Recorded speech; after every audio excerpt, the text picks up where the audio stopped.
Mayawati is no political novice, and she had possibly sensed the ground slipping from under her feet. The chemistry with crowds that existed in 2007 was simply no longer there.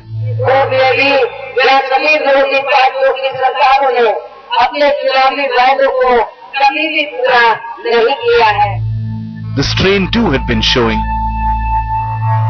Her face had remained taut. She had hardly ever smiled. In 2012, she read her speeches in a deadpan staccato fashion, hardly making any attempts to engage with the crowd. Even the mass initiatives that her administration had undertaken had fallen short of expectations. She, I think, needed to do much more political work. In this social pyramid she had inverted, she lost the plot somewhere between 2008 and 2009, when she got obsessed by chasing her prime ministerial dream. One of Mayawati's pet projects had been her social welfare scheme to provide homes to the dispossessed under the Kanshiram Vikas Yojana. But corruption and favoritism in allotment undermined even this initiative.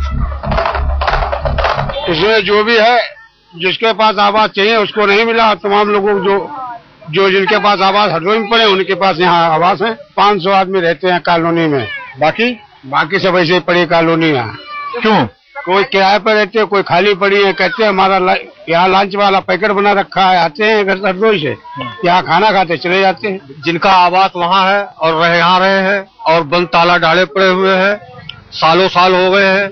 जब से colony मिली यहाँ रहते ही नहीं है. आते हैं, picnic मनाते हैं, महीने 2 महीने 4 महीने में यहाँ आ गए और हर महीने अपना राशन उठा के यहाँ से चले जाते हैं. The Kashiram housing scheme, like the one that you see behind me, was meant to provide pakka homes for the homeless. But corruption and favoritism in allotment threatened to undermine what was meant to be a game changer for the Mayawati government. Mayawati had been her party's only star campaigner. All others have been reduced to inconsequential roles. While that may have been okay in 2007, 2012 it has been counterproductive. That's how she has been functioning. She doesn't believe in taking a lot of feedback or interact with volunteers and workers of the party. She only believes in interacting with just some chosen few leaders. उनके जो चुने हुए नवरत्न हैं और जो नवरत्न हैं जिनकी एक ही क्वालिफिकेशन है, उनमें से कौन कितना ज्यादा पैसा ला सकता है मैडम के लिए, they became more important. उस प्रक्रिया में she did not realize कि वो वोट जो मिला था उनको, this was a democratic vote. वो सत्ता में जब रही 5 साल, उन्होंने फिक्र ही नहीं की आवाम की. उनको लगा शायद वो हमेशा के लिए रहने आई है. In her previous stints, she relied on the Bhaichara committees and zonal coordinators for feedback and interaction with the rank and file. The zonal coordinators were powerful monitoring machinery, which she frequently turned to for feedback about the situation on the ground. Now, she only relies on a small coterie comprising bureaucrats and a few chosen leaders for all her feedback. And that has left her cut off from even her own party men. When you are trying to take state in a development direction, then you need experts. That kind of effort didn't come into play.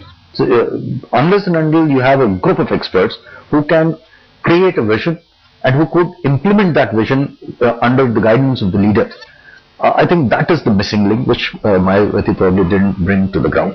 Her loyalists, though, deny this. ऐसा कुछ नहीं है. जो इल्जाम, ये गलत इल्जाम लगाया जा रहा है. और आज भी कोऑर्डिनेटर्स, भाईचारा कमेटियां हैं, जिले की कमेटियां हैं, विधानसभा कमेटियां हैं, वही कैडर बेस्ड पार्टी है, भाईचारा बनाने काम कर रहे हैं. और जो लोग इल्जाम लगाते हैं बिल्कुल गलत है और ये एक उनको तो लांछन लगाना ही लगाना है. Mayawati is a Jatav. Nearly 57% of the scheduled castes in UP are Jatavs. The support of the Jatavs made her the undisputed queen when the BSP swept to power in 2007 on the back of Jatav support. But in placating the Jatavs, not only has she alienated the upper castes, but also other backward non-Jatavs, and that is never good for politics. Several other castes, particularly the upper castes, were quite upset at these past 5 years, they felt that, they felt about Jatav Raj. I mean, what is this? I mean, these Jatavs got to uppity. But for many in her community, she is still largely a source of pride, and her party still remains loyal, yet fearful of her. They still turn up in large numbers to watch her and listen to her.